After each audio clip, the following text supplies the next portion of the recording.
परम सत्यम शील विचार सार सहितम भक्तेकलव्यम गुरुम मिथ्यावाद विहीन जनकम सत्ये सदा तिष्ठितम तम लीलाघृत विग्रहम यतिवरम वंदे कबीरम परम वंदे कबीरम परम।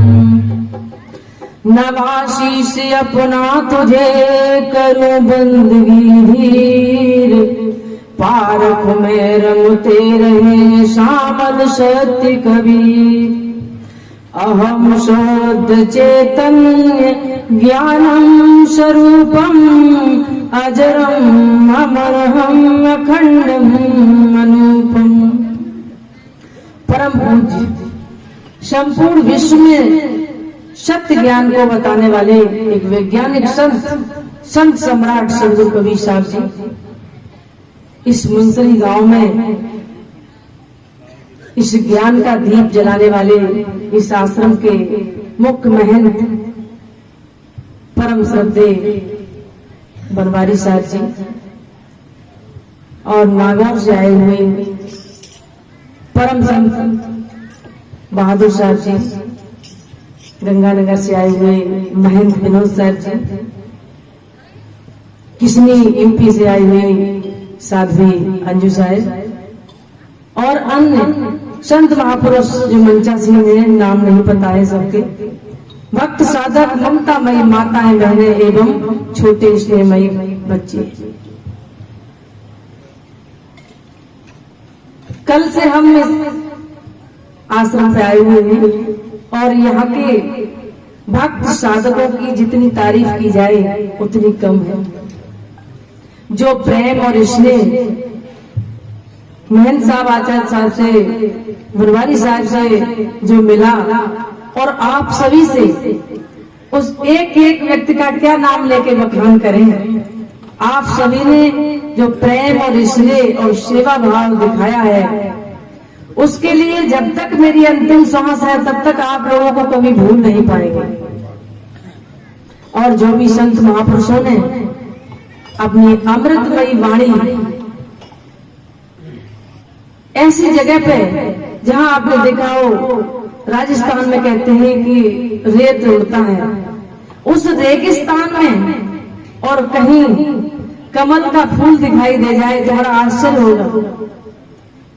और इस रेगिस्तान में आप सब लोग कमल के फूल की तरह हैं जो अपने गुरुदेव के प्रति इतनी आस्था और श्रद्धा रखकर उस भजन ज्ञान इत्यादि के लिए सेवा और समर्पण के लिए 24 घंटे तत्पर रहते हैं।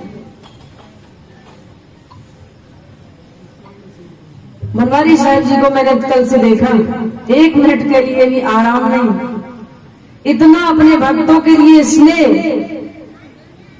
उनकी सारी व्यवस्था देखना। अपने आप को ये मानते ही नहीं कि हम इस इतनी ऊंची पदवी पे हैं, अपने आप को कहते हैं हम तो सेवक हैं, सबकी सेवा कर रहे हैं। इससे बड़ी और महानता क्या होगी। और धन्यवाद का पात्र उनका एक शिष्य भी है राकेश जी, वो भी हम देख रहे हैं कि बहुत ही लगन और श्रद्धा के साथ अपनी हर गुरुदेव की हर आज्ञा का पालन करते हैं।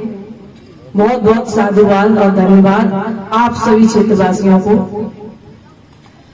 हम सभी ज्ञान सुनते तो हैं लेकिन उस पर चलने की जरूरत है। सदगुरु कबीर साहब का एक मूल ग्रंथ बीजक है जिस पर 150 देशों में लोग पीएचडी कर रहे हैं, उसका रिसर्च कर रहे हैं।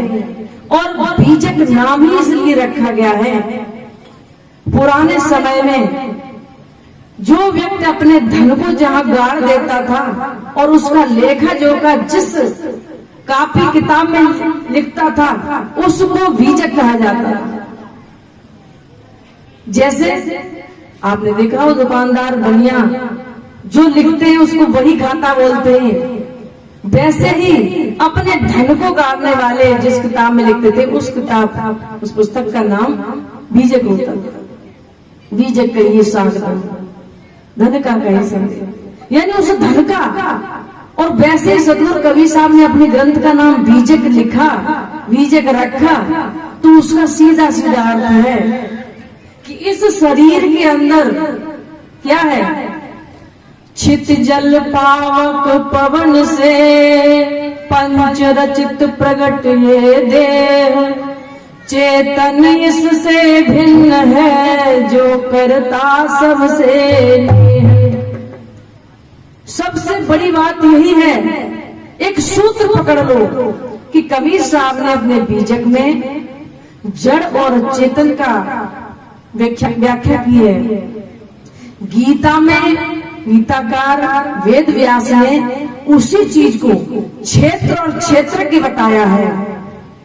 कपिल भगवान ने अपने सांख्य दर्शन में उसी चीज को प्रकृति और पुरुष कह दिया है।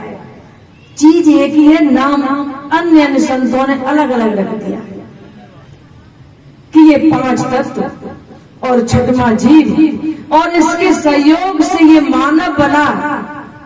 आप बताइए, इन 5 तत्व और छठे जीव से अलग अब कौन सा ईश्वर रहा, जिस ईश्वर के पीछे सारा संसार पड़ा हुआ है।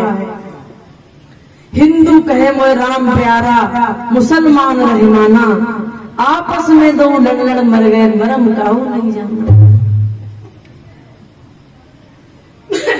हिंदू क्या कह रहा है कि कौन सा ईश्वर है, कौन सा परमात्मा, और उसके पीछे तलवारें खींच लेता है कि मेरा धर्म बड़ा है कि तेरा धर्म छोटा है। मुसलमान किस पे लड़ रहे हैं?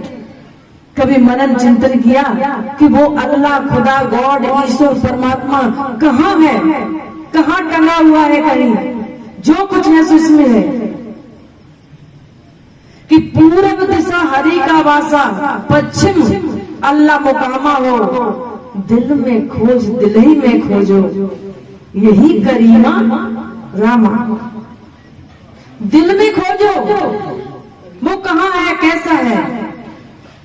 लेकिन वहां न खोज के हम क्या करते हैं कि साकी कहीं गहे नहीं, चाल चली ना जाए, सलिल धार नदिया बहे, पांव कहाँ ठहरे।